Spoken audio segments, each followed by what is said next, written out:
wabarakatuh. Halo semuanya, pada video kali ini saya akan membahas salah satu materi penting dari dalam teori ekonomi mikro. Saya Ade Irma Ramadhani dari Program Studi Manajemen Fakultas Ekonomi dan Bisnis Universitas Negeri Makassar. Kali ini kita akan membahas tentang pasar persaingan sempurna.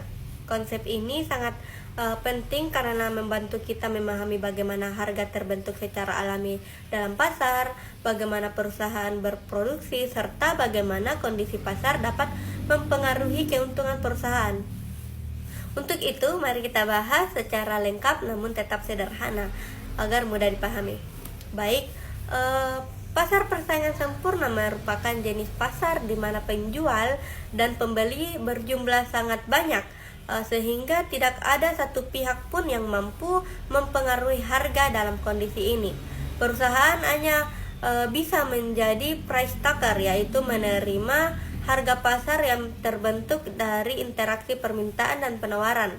Walaupun jarang ditemukan secara murni, dalam dunia nyata teori ini penting untuk menjelaskan bagaimana harga dan produksi terbentuk secara efisien. Ciri utama pasar ini adalah adanya banyak penjual dan pembeli dengan pangsa pasar kecil, sehingga jika satu penjual menaikkan harga, pembeli dapat berpindah ke penjual lain tanpa kesulitan. Selain itu, produk yang dijual bersifat homogen atau seragam karena barangnya sama. Pembeli tidak membedakan asal produsen, dan persaingan terjadi pada efisiensi dan jumlah produksi, bukan pada variasi produk. Dalam penentuan harga, perusahaan tidak memiliki kekuatan untuk menetapkan harga sendiri. Harga, pendapatan marginal dan pendapatan rata-rata semuanya sama, sehingga kurva permintaan perusahaan berbentuk horizontal.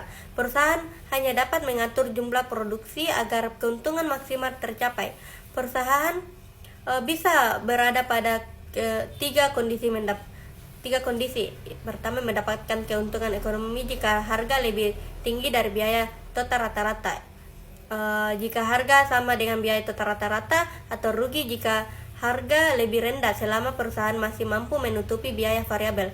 Produksi dapat dilanjuti dalam jangka pendek, namun jika kerugian terlalu besar, perusahaan akan berhenti berproduksi. Dalam jangka pendek, kondisi keuntungan perusahaan dapat berubah-ubah, tetapi dalam jangka panjang, pasar akan mencapai keseimbangan karena adanya mekanisme masuk dan keluarnya perusahaan. Jika keuntungan besar, perusahaan baru masuk sehingga penawaran naik dan harga turun. Sebaliknya, jika banyak yang rugi, perusahaan keluar dan harga kembali naik. Proses ini membuat keuntungan perusahaan pada akhirnya menjadi keuntungan normal. Pasar yang mendekati karakteristik persaingan sempurna dapat ditemukan pada pasar hasil pertanian seperti beras, sayur, ikan dan komoditas lainnya. Di pasar tersebut jumlah penjual dan pembeli sangat banyak dan produk yang ditawarkan relatif sama, sehingga mencerminkan kondisi teori pasar persaingan sempurna. Itulah pembahasan lengkap mengenai pasar persaingan sempurna, mulai dari pengertian ciri-ciri cara pembentukan harga, penentuan keuntungan, hingga contoh pasar. Semoga penjelasan ini membantu teman-teman memahami materi ekonomi mikro dengan jelas. Terima kasih telah menonton. Wabillahi taufiq wal hidayah. Wassalamualaikum warahmatullahi wabarakatuh.